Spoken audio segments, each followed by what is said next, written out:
This world has many champions. But to be the greatest of all, one must forge their legacy in the fires of chaos. Many worthy heroes have fallen before him. Their skulls, trophies, woven into the fabric of his cape, each bestowing him with the power of a champion's essence. For he is Skulltaker, champion of champions, collector of souls. His destiny beckons. Blood for the blood god.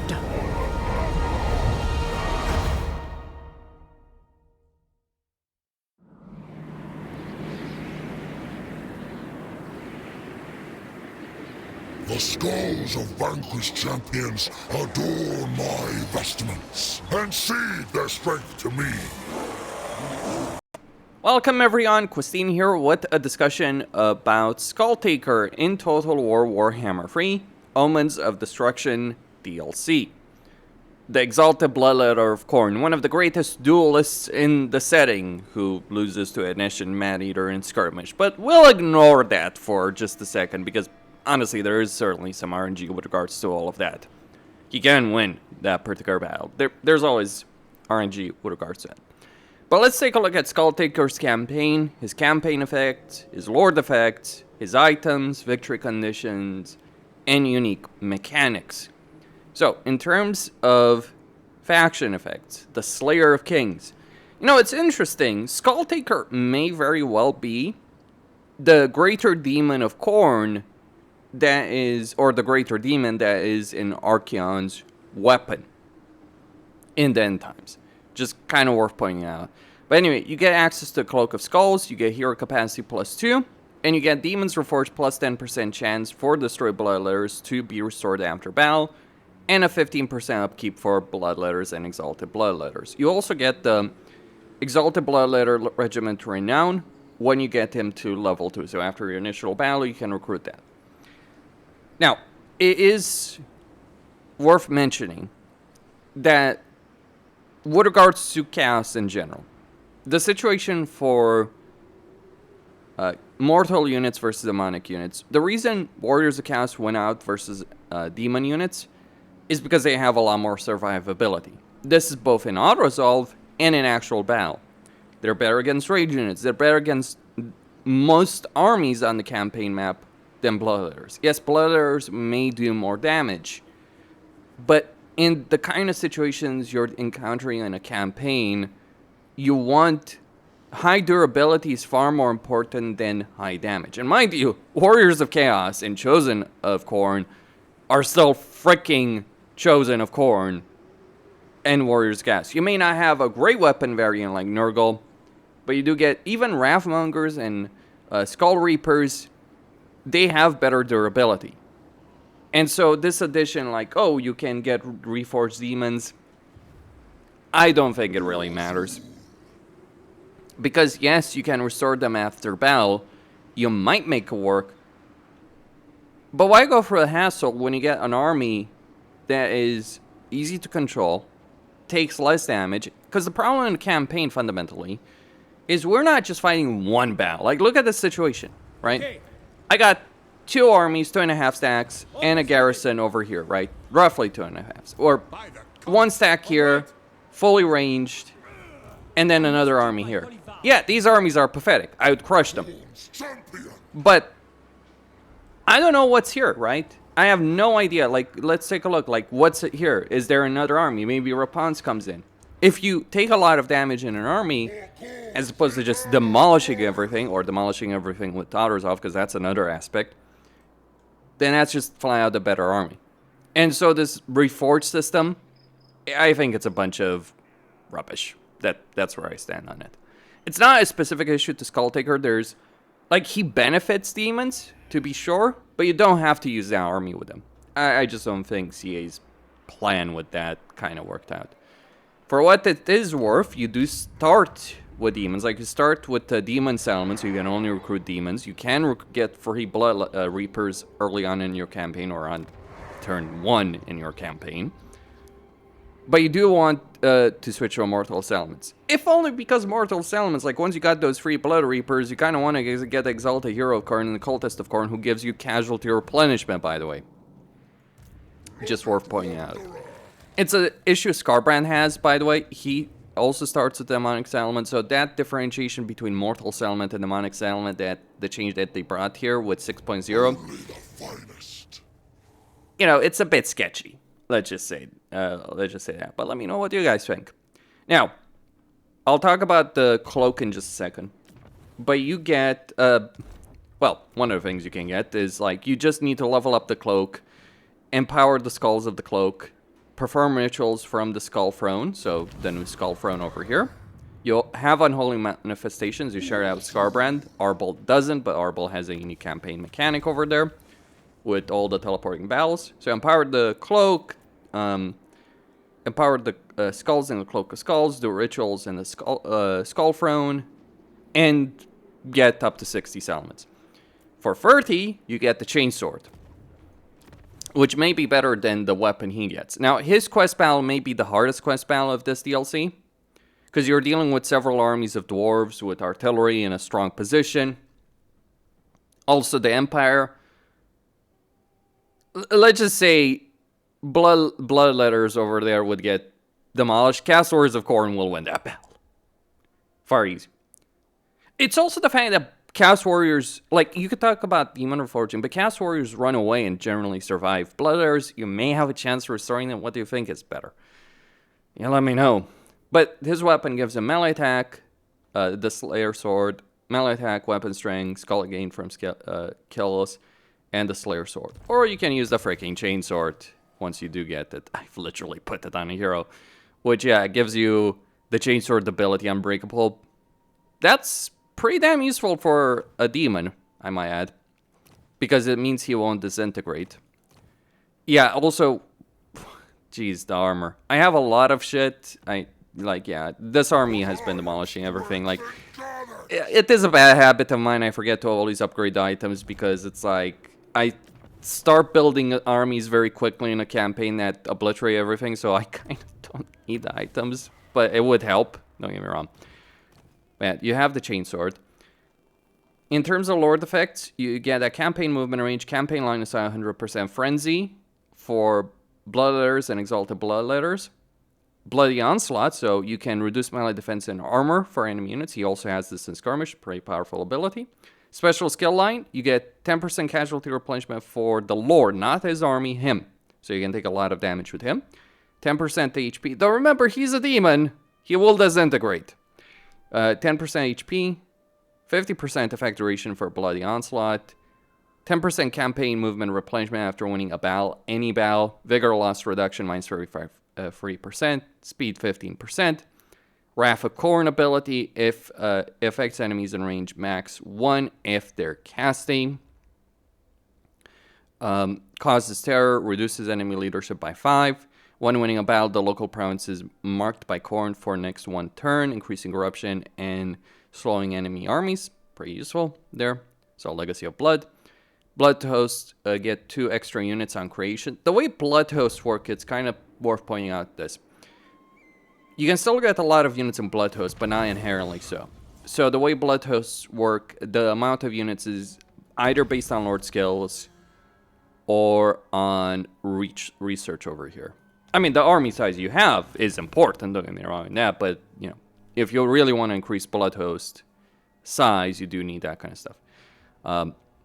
Then you have Champions of the Chosen. Demons that are reforged have there's an extra 10% chance for destroyed Bloodletters to be restored after battle. Missile block chance 20% for Bloodletters, so Bronze Shield for Bloodletters and Exalted Bloodletters. And passive ability, Kill for Khorne, melee attack and leadership within a 35-meter radius. Then you have Inevitable End, Contact Effect, prevents incoming healing, and Executioner ability. Then you have various benefits here at the top, including 30% campaign movement range after winning a battle, and 20% after raising a settlement. Now, if we look at a regular, let's say a Blood Speaker over here, Blood Speaker. he also has this. I don't think he's the only one that has this, by the way. Like, if we look...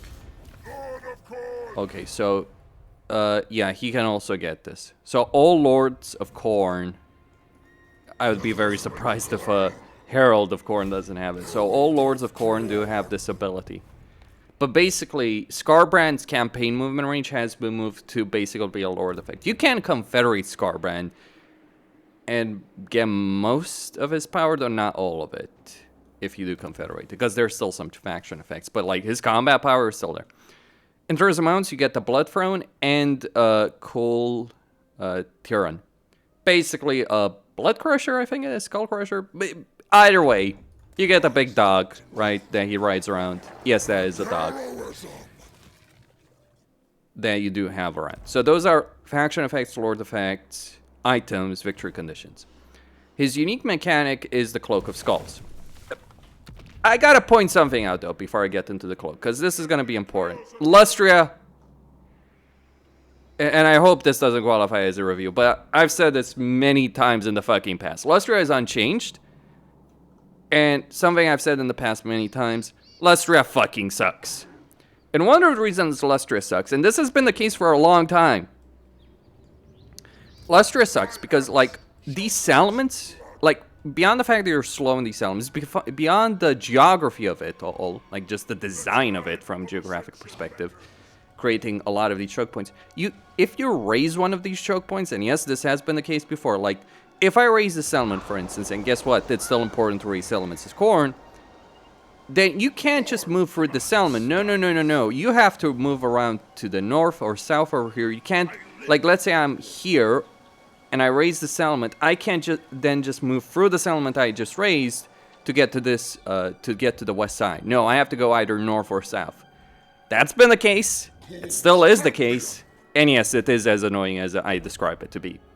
This is a problem when you're starting a fucking Lustria as a Khorne character. So yeah, Lustria is still shit.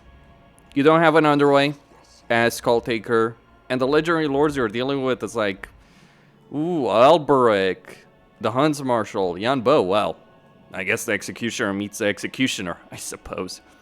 Regardless of that.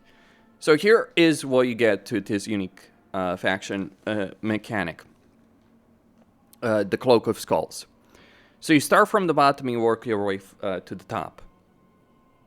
The way it starts is you start from the middle point over here. You have to get a point on the side, right? Or points on the side. So you start, and then you go to the middle. You have various points on the left and right over here, but you can go all the way to the top, ignoring those. And then you have left and right at the top. So, what do we have here? Well, we have the Greatest Tomb Warrior. He'll give you the Blood God's Shackle ability. Melee defense cannot move on enemy lord or hero. Then you can get an armor, missile resistance ability, and then upgrade those abilities at level 3. This costs 25. So you start with this, right? So you start with this, then you have the other ones, like you gotta upgrade them. You have the Wanderer on the right. This replenishment is up to 30% campaign movement range after defeating a Lord with Skulltaker. On the left, you gain extra experience, plus 50% experience if you spend the essence which you gain from battles with Lords. So you defeat Lords, you gain this essence. So this can give you up to 50% experience for Skulltaker, and all other Lords gain 5% experience of the defeated Lord. So that's not like Mentor. So it's the experience of whoever you defeat. So extra experience benefits. In the middle, you get the Indomitable. This gives you the ability to travel to enemy lords. Keep in mind, you have to be at war with a faction to use this. You can't just like, oh, I'll use it on a neutral faction or allied faction. No, you have to declare war. You can't teleport unless you're in a war. You can't just misclick, by the way, with this and it's like, oh, I'm gonna click on someone and then end up with in a war with a faction I didn't want to. No, you have to start a war. Then you can use this ability on a lord. You just need vision. Problem is, you have no way of gaining vision on the campaign map. That's a pretty big issue for someone who's supposed to go around the campaign map, challenging lords. You have no way of doing so except like sending heroes and lords around the map to gain that vision or alliances. The reason I got here, by the way, with the Black Pyramid and Gash is the quest battle he has is in this area somewhere. I think here, regardless. So I got some vision with various factions. Eventually got an alliance with Scarbrand, so I was able to use that for vision to get here and smash Manfred. Who doesn't like smashing Manfred? And then, yeah, take the Black Pyramid of Nagash. So the default travel cooldown is 10 turns, but you can reduce it to 5 turns. The travel cost, it's weird, like the level 2 effect is minus 50%. I can't show you the travel cost here, but suffice to say it's insignificant, really. Genuinely, you'll make it back on a battle. Maybe that will be changed in the final version. I have no idea. But yeah, right as it stands, it's not really a cost. So that's what you get with the Indomitable. And this unlocks all the things around it at top, left, or right. Then you have, to the right, you get the Ill-Fated, so melee defense, armor for each empowerment. And then at highest level, 1% physical experience for 400 essence. 1% physical experience for each skull, a Cloak of Skull empowerment, given the fact that there's 8, if I'm not miscounting. So yeah. So you got 3, 6. No. It's not 8. Why the hell it was I thinking? So it's 10, right? So 6, 9, 10. So you can empower this by 10. That is... And you get 3 points for each. 30% physical resistance. Why not? Then on the left side, the Peerless, bonus strength versus infantry, melee attack, and weapon strength for each Cloak of Skull empowerment. There's a significant amount of combat ability for Skulltaker. I don't think you can make him a one-man Doomstack because you lack replenishment. Don't think that there is a way of getting it. You don't have ward save. Physical resistance is not ward save. So I'm not sure if you would or not be able to make him a one-man Doomstack. I'm sure some people will figure it out, right? I don't personally care about it, but yeah, the lack of regeneration in combat, the lack of ward save might be some problems. At the top, on the left, we get the Chosen of the Sword. You get Khorne Corruption after defeating a Lord. At level 2, any runes are revealed in the Shroud after defeating a Lord. Not quite sure how this works. Besides, there's very few runes, I should point out. Maybe Skaven's Elements. Need some more testing for that. But then, and you do need to spend at least a point here in order to get access to the far left. So Penko gives you, Pyro Lord Penko gives you 10% replenishment. This is pretty significant. 10% replenishment for Blood Host, which can't replenish by default, or 20% after defeating a Lord. So you can fight a bunch of battles, get a bunch of replenishment for Blood Host, and really make Blood Host spam work. Holy shit. I mean, Blood Hosts were pretty ridiculous before. Sure, you have limitations on how many you can have. It's a bit of a false limitation. If you want, you can get a lot of Blood Hosts. Or you can take a lot of Settlements. I chose to get a lot of Settlements in this campaign, but I could have certainly gotten a lot of Blood Hosts. I certainly did get a lot of Blood Hosts. And it's kind of worth pointing out that you can summon a Blood Host after defeating a Lord at level 3 with this. So yeah, you can get a freaking ton of Blood Hosts.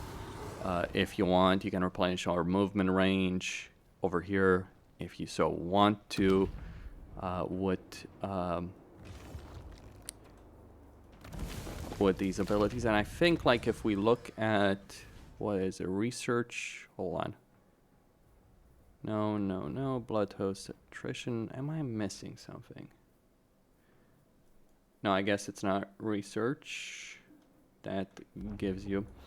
But suffice to say, there is a way of getting quite a few freaking Blood Hosts. So bonus versus infantry, melee defense, experience. Bam. You can get, any ruins in the local province are immediately colonized after defeating a lord. So you can destroy entire province, and as long as you fight the Lord, get all the settlements without spending the skulls. That's nice. Then you have the Lecture's Finest.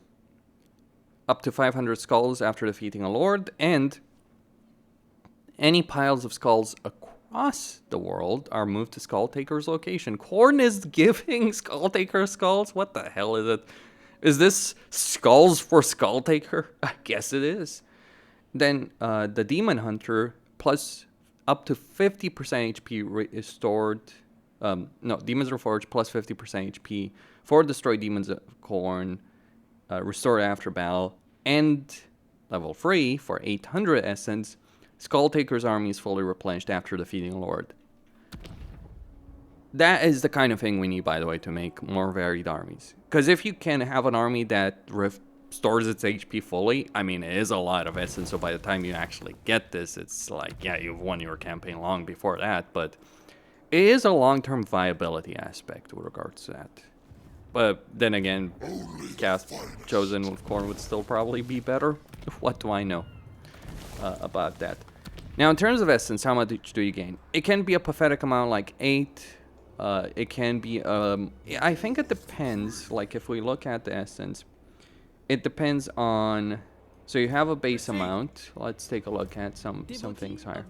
So, it's the battles won by the Lord rank that determines essence. Or legendary lords obviously have a lot more of it, because they'll be higher level, you'll gain more essence. But yeah, low level lords gonna give you very little. Higher level lords can give you, I don't think I've seen anyone give me 100 yet. I mean, unless I decided to go with Scarbrand. But that is not a common occurrence. So if I'm looking at this campaign map, how many do actually have 100? Kairos is 92. Oxyalo is winning, by the way, there. So you generally will get a couple of dozen, but you're very rarely gonna get 100. I mean, later on in a campaign, sure, you might get a lot more than 100, but still, it's gonna take a while. Also, Lord Skrulk is just massing the Skaven Horde over here after defeating everyone and me just vassalizing him for the lulz in this particular campaign. Hilarity ensues. Yes, vassalization. I vassalize both. And just keep in mind, the vision I'm having here, it's not because of that, because of Fog of War. I literally vassalize both these factions. Because you can. Like, one of the hilarious things about Scarbrand is that you could always vassalize other factions, so vassalizing Queek was actually a favorite strategy of mine, because why wouldn't you? It gives you a lot of money that you fucking needed. You don't need an income as Khorne anymore, really, but it's nice to have it, right? Through freaking vassals. Even if, you know, even if Luthor Harkon gives you nothing. Maybe I should have vassalized Albrecht. What the fuck do I know? Though that would have been tricky in this particular campaign. But yeah, you know, Dark Elves, eventually, I suppose. They just don't have the income right now, but if I were to, you know, manage vassalization of Rakarth, that could work. But that is Skulltaker. That's what he has on offer in his campaign. By the way, in regards to these legendary heroes, so you get Bloodwrath. He has Blood Tally. So there's just, you know, physical resistance. I'll ignore their combat ability. Yeah, they have combat abilities. Gee, shocking. Khorne is strong combat. But Bloodwrath gives you 10% physical resistance for Skull Reapers and Wrathmongers. And you need to get like 1,000 kills with Skull Reapers and Wrathmongers to unlock him. He gives campaign movement range, speed, vigor, loss reduction, wound recovery time minus 4 turns, physical resistance, Hellblade, battle healing cap, Bloodborne ability. What is this? Bloodborne. Armor for Marauders of Khorne, Skull Reapers, and Wrathmongers in the army, and upkeep benefit as well for those. And then, yeah, Berserk ability, because that's what Scar Bloodwrath is.